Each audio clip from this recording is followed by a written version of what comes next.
소망이에요. 또 뭐가 달라졌어요? 아까 막 성가자들 찬양하고 유니폼 입고 팍 내려오잖아요. 사람들 많이 내려오죠. 그렇게 되기를 바랍니다. 그렇게 바라는 마음으로 좀 한번 만들어 봤어요. 자, 오늘은 표준을 정립하자라고 하는 제목으로 말씀을 전하겠습니다. 우리가 건축을 할 때요, 집을 지을 때 반드시 설계도가 있어야 돼요. 설계도는 뭐냐면 그 건물의 길이가 얼마가 되고 높이가 얼마가 되고 또 전기 배선은 어떻게 만들고 어떻게 지나갈 것이고 굵기는 어떻게 하고 또 배전반은 어디에다 설치하고 건축물의 재료는 뭘로 만들고 오배수관은 어떻게 지나가서 어디로 뺄 것이며 소방설비의 배관은 어떻게 해서 지나가서 간섭 안 받고 잘 펌프실하고 연결해서 할 것인가, 이런 모든 종합적인 것들이 다 도면에 있습니다. 그래서 이 설계도, 건축 건물 설계도 하나에요, 책보다 더 두꺼워요. 엄청 많아요. 물론 이제 고층일수록 더 많겠지만요. 그러니까 건축물의 표준은 바로 설계도입니다. 그래서 항상 보면 뭐가 잘못됐는지 뭐가 잘 안 되는지 하는 것은 항상 건축 도면을 보고 판단을 하게 되는 거죠. 우리가 뭔 물건을 자로 질 때도 마찬가지로 그냥 자 안 재고 이거 대충 한 1m 좀 넘을 것 같기도 한데 의미가 없어요. 그러니까 자로 딱 재보고 정확하게 재보고 이거 1m 50이야. 그래야 이게 정확한 길이가 나오는 거죠. 그러니까 이때는 자가 표준이 되는 거예요. 사람들은 자기 생각이나 자기 경험 그리고 유행을 따라서 그 기준을 삼게 됩니다. 그런데 성경은요 분명히 말씀하고 있습니다. 하나님을 표준으로 삼아라. 할렐루야, 할렐루야. 당연한 것이 아닙니까? 말씀이 진리잖아요. 진리는요 어디 가서든 다 적용되는 것이기 때문에 진리가 모든 삶의 표준이고 기준이 되는 겁니다. 말씀이 다 표준이고 기준인데 오늘 특별히 본문의 말씀을 통해서 어떤 기준이 있을까? 하나님의 말씀에 따라서 한번 살펴보고 이 기준에 혹시 내가 벗어나고 있는가라고 하고 생각이 된다면 빨리 이 표준 따라 돌아오시기를 바랍니다. 자, 첫 번째는 행위의 표준입니다. 예수님께서 산상보훈에서 이렇게 말씀하십니다. 좋은 나무가 아름다운 열매를 맺고 못된 나무가 나쁜 열매를 맺는다. 그러면서 마무리하실 때 그들의 열매로 그들이 누구인지 알리라 라고 하는 겁니다. 특별히 믿는 사람들이 믿음은요 반드시 행동으로 나오게 돼 있어요. 그러니까 사람은 영혼 육으로 되어 있는데 육은 혼의 지배를 받고 혼은 영의 지배를 받아요. 그래서 내가 하나님과 가까이 하고 하나님의 영의 지배를 받으면 내 마음이 항상 선한 것을 생각하게 돼 있어요. 그러니까 마음이 육신을 지배하니까 그런 생각이 행동으로 이어지는 거예요. 선한 행동을 나오는 거죠. 반대로 악한 영의 지배를 받으면 늘 항상 악한 것만 생각하는 거예요. 나쁜 생각만 하는 거예요. 욕심적인 거, 화내는 거, 또 게으른 거, 짜증나는 거, 교만, 시기, 질투 이런 것만 생각을 하는 거예요. 그러니까 생각에서 멈추지 않고 이제 육신으로, 행위로 나타나게 되는 겁니다. 그래서 내가 먼저는 뭐가 어디에 지배를 받느냐가 가장 중요한 것이죠. 자, 오늘 본문에 보면 7절에 사람의 행위가 라고 합니다. 여호와를 기쁘시게 하면 그 사람의 원수라도 그와 더불어 화목하게 하시느니라 라고 하고 있습니다. 그러니까 이 말씀을 보면요 우리의 행위의 표준은 바로 하나님을 기쁘시게 하는 것이다 라는 겁니다. 우리가 무슨 행동을 하든 간에 내가 하는 것 하나하나 다, 모든 것이 다 하나님을 기쁘시게 하는 게 표준이 되어야 돼요. 그게 기준인 겁니다. 나를 위해서, 내 만족을 위해서 하는 건 아닙니다. 모든 것이라고 그랬잖아요. 신앙생활도 마찬가지고 모든 걸 다, 신앙생활, 교회생활 뭐 다 마찬가지예요. 오직 하나님을 기쁘시게 하는 것, 이게 곧 하나님의 영광이거든요. 그러면 그냥 우리는 할 도리를 하는 것뿐인데 뭐라고 그러냐면 그 다음에 사람의 원수라도 그와 더불어 화목하게 하시느니라 라고 합니다. 그러니까 그렇게 하나님을 기쁘시게 해드리면 혹여 원수가 생겨도 화목하게 된다는 거예요. 믿겨지세요? 그러니까 믿음이 필요한 거예요. 어떻게 원수하고 화목하게 지낼 수가 있어요? 그 얘기는 거꾸로 얘기하면 아직까지 나는 원수가 있어서 이를 박박 깔고 저 사람 미워한다라고 하면 나는 하나님을 여전히 기쁘시게 못한다는 얘기예요.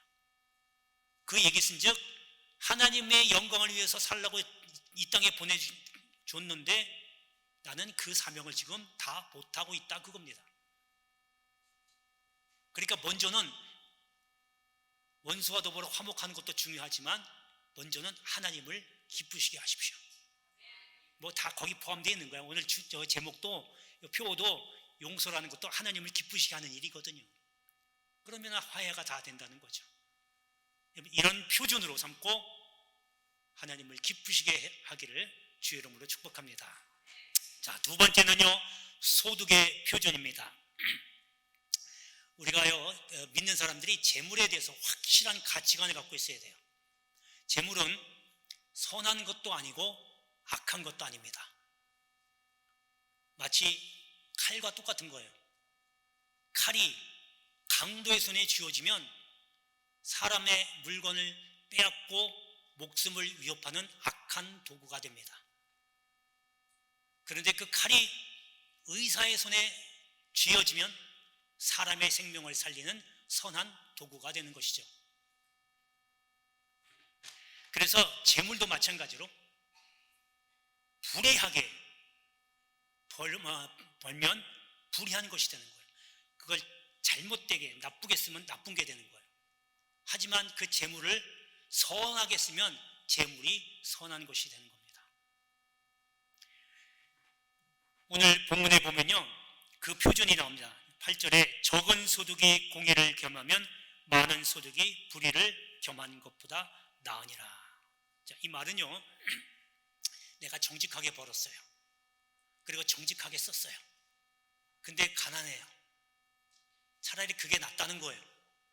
무엇보다 내가 불의하게 부정축제, 뒷돈 챙겨가면서 부정축제를 해가지고 부자 된 것보다 내가 정직하게 벌어서 정직하게 쓰다가 가난해지는 게 더 낫다는 거예요. 이해가 안 가신 말씀이죠. 부자 돼서 좀 넉넉하게 살다가 가는 게 더 좋잖아요. 근데 불의하게 부정축제 해가면서 쓰는 게 안 좋다, 나쁘다는 거죠.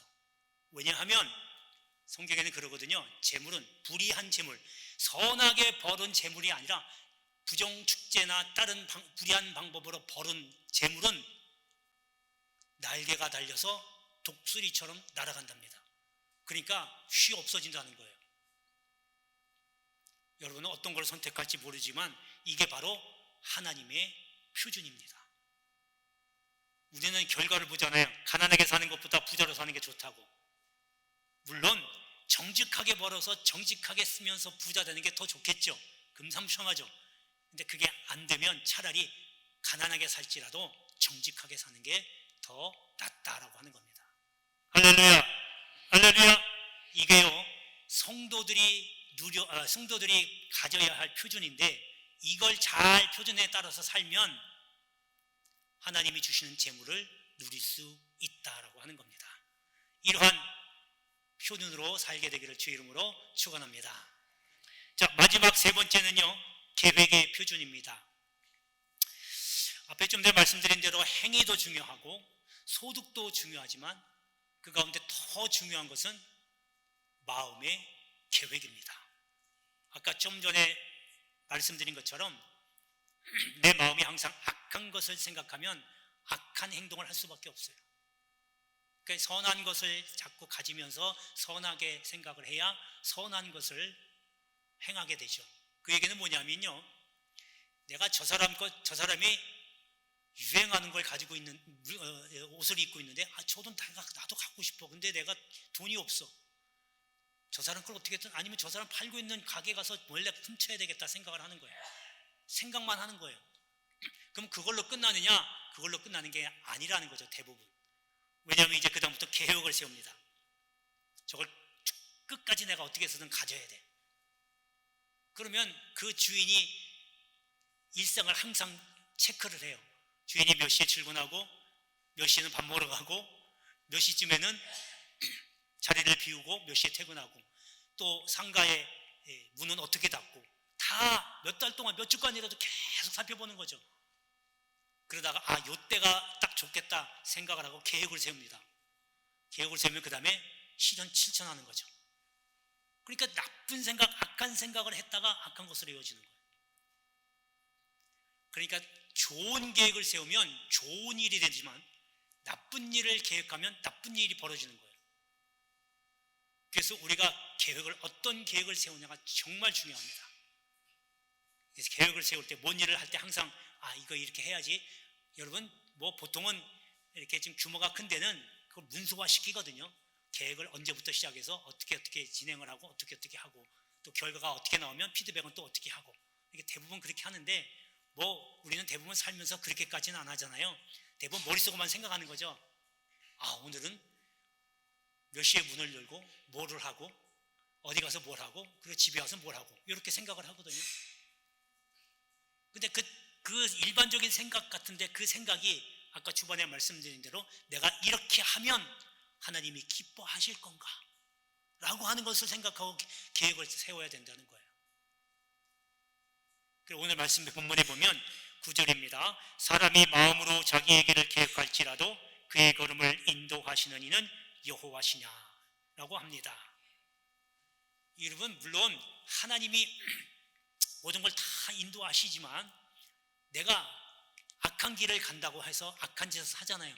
그러면 그 뜻이 결국은 하나님께서 그 사람을 택하였다라고 하면 그건 그냥 과정에 불과한 거예요. 하나님이 하나님 백성으로 만들기 위해서 그 악한 것을 또 도구로 사용을 하시거든요. 근데 그걸 빨리 깨닫고 빨리 돌아와서 하나님의 뜻을, 하나님의 원하시는 계획을 세워서 하면 좋겠죠. 그러니까 여러분, 혹시라도 지금까지 맨날 지질이 고생만 하신 분 혹시 계신다면 내가 아직도 하나님이 원하시는 계획을 들어드리지 못하고 있는 건 아닌가 생각해 보시고 하나님께서 원하시는 계획이 뭔가 라고 자문하시면서 말씀 안으로 들어오시길 바랍니다. 그래서 여러분, 우리가 돈을 많이 벌고가 중요한 게 아니고 어떻게 사느냐가 중요한 거예요. 내가 무엇은 계획을 하며 어떻게 사느냐가 중요한 거예요. 결과는 중요하지 않습니다. 그래서 오늘 말씀처럼 사람이 마음으로 자기 길을 계획할지라도 그 걸음을 인도하시는 분은 하나님이십니다. 여러분들이 만약에 악한 생각을 하고 악한 계획을 짜서 실행한다라고 하면 하나님은 막으십니다. 여러분을 사랑하신다면. 그러면 일이 안 된다는 얘기는 뭐예요? 뭔가 막히고 있다는 얘기잖아요. 그럼 먼저 내가 이 계획하는 일이 하나님이 원치 않는 건가? 빨리 돌아보세요. 시간 낭비하지 마시고. 만약에 여러분들이 정말 하나님께 택함받은 백성이라고 한다면요, 언젠가는 돌아오게 돼 있어요. 하나님이 어떤 방법으로든 돌려놓거든요. 근데 그 기간이 1년이 될지 10년이 될지 20년이 될지 40년이 될지 그건 내 학이 달려있는 거예요. 기왕이면 정말로 여러분들이 하나님께 사랑받고 있는 존재라고 믿으신다면 속히 빨리 돌아와서 하나님의 뜻을 이루어드리는 게 더 좋지 않겠습니까? 그래서 여러분, 오늘 말씀처럼 성도의 모든 일거수일투족 하나하나 다 하나님의 계획 안에서 움직인다는 것을 기억하시고 하나님의 계획에 따라서 살아가게 되기를, 하나님의 마음에 맞는 그러한 계획을 세우시기를 주 이름으로 축복합니다.